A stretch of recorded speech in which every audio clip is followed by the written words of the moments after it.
வணக்கம். இன்றைக்கி மண்டே. இன்றைக்கி ஒரு சின்ன தாட்டோட நெக்ஸ்ட் ஸ்டார்ட் பண்ணுவோம்.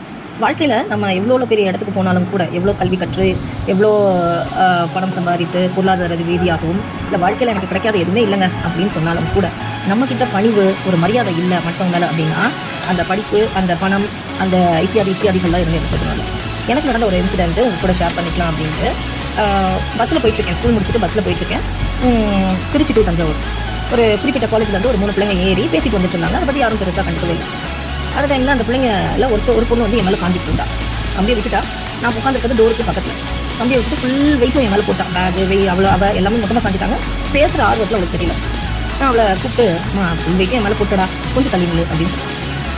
அந்த பொண்ணு உடனே என்ன மரியாதை இல்லாமல் பேசுறீங்க, என்ன தள்ளி நில்லுன்னு நீங்கள் சொல்லிக்கலாம், ஓரம் போன்னு சொல்லிக்கலாம், ஃபுல் வெயிட்டையும் போட்டுட்டேன்னு எப்படி சொல்றீங்க, என்ன மரியாதை இல்லாமல் பேசுறீங்க அப்படின்னா கேட்டு, நான் என்ன உன்னை மரியாதை இல்லாமல் பேசிட்டேன், கொஞ்சம் தள்ளி நில்லுன்னு சொன்னேன், அவ்வளோதானே அப்படின்னு. நான் பேசுகிற பிஸியில் மறந்துட்டேன், ஏதோ உங்கள் மேலே சாஞ்சிட்டேன், அதுக்காக தள்ளி நில்லுன்னு சொல்லுவீங்களா, வெயிட் போட்டேன்னு சொல்லுவீங்களா அப்படின்னா பெருசாக ஒன்றும் ரியாக்ட் பண்ணலை. ஏன்னா அவங்க சுவாரஸ்யமாக பேசிட்டு வந்தது எதை பற்றி அப்படின்னா, அந்த பையன் லவ் பண்ணாண்டி, இந்த பொண்ணு வந்து ஏற்றுக்கவே இல்லை, அவன் பாவண்டி, அவனுக்கு ஏதாவது பண்ணணும்டி, பொண்ணுங்கள்லாம் காலேஜில் வந்து மேக்கப் போட்டு வராங்க, அவ்வளோ அளவுக்கு என்னடி இவங்கெல்லாம் அழகு அப்படி இப்படின்னு பேசிட்டு வந்துட்டுருந்தாங்க. பேசுகிற தோரணையில் இவங்க அதை மறந்துட்டாங்க. கடைசியாக நான் ஒரே ஒரு வார்த்தை தான் சொன்னேன். அந்த பொண்ணு சொன்னது கரமா, பேசின ஜோரில் நீ கம்பியை மறந்துட்டமா, டோர் திறப்பாங்க, கீழே விழுந்துட போகிற, போய் உள்ளே போய் நின்றுட்டு கம்பியை முதல்ல பிடிச்சிட்டு அதுக்கப்புறமா ஒரு கதை பேசு. ஸோ அந்த பொண்ணுக்கு அவ்வளோ ஆத்திரம். ஃபுல் வெயிட் என் மேலே போட்டியமான்னு சொன்னதில் அவ்வளோ ஆத்திரம். மிஞ்சி போனால் ஒரு 18-19 வயசு இருக்கும். ஃபஸ்ட் இயராக தான் இருப்பாங்க. அடுத்தவங்களை பற்றி இவ்வளோ கதை பேசிட்டு அந்த சுவாரஸ்யத்தில் இங்கே நிற்கிறோம், யார் மேலே சாயிரோம், என்ன பண்ணுறோம் எதுவுமே தெரியாமல், அது கையில் ஒரு செல்ஃபோனு, ஒரு பர்ஸு, பின்னாடி ஒரு பேகு. அந்த பொண்ணு ஃபுல் வெயிட்டையும் என் மேலே போடுறான். வெயிட்டு சொல்லிட்டீங்களே, ஃபுல் வெயிட்டும் போடுறேன்னு சொல்லிட்டீங்களேன்னு சண்டைக்கு வருது. எந்த விதத்தில் நியாயம்?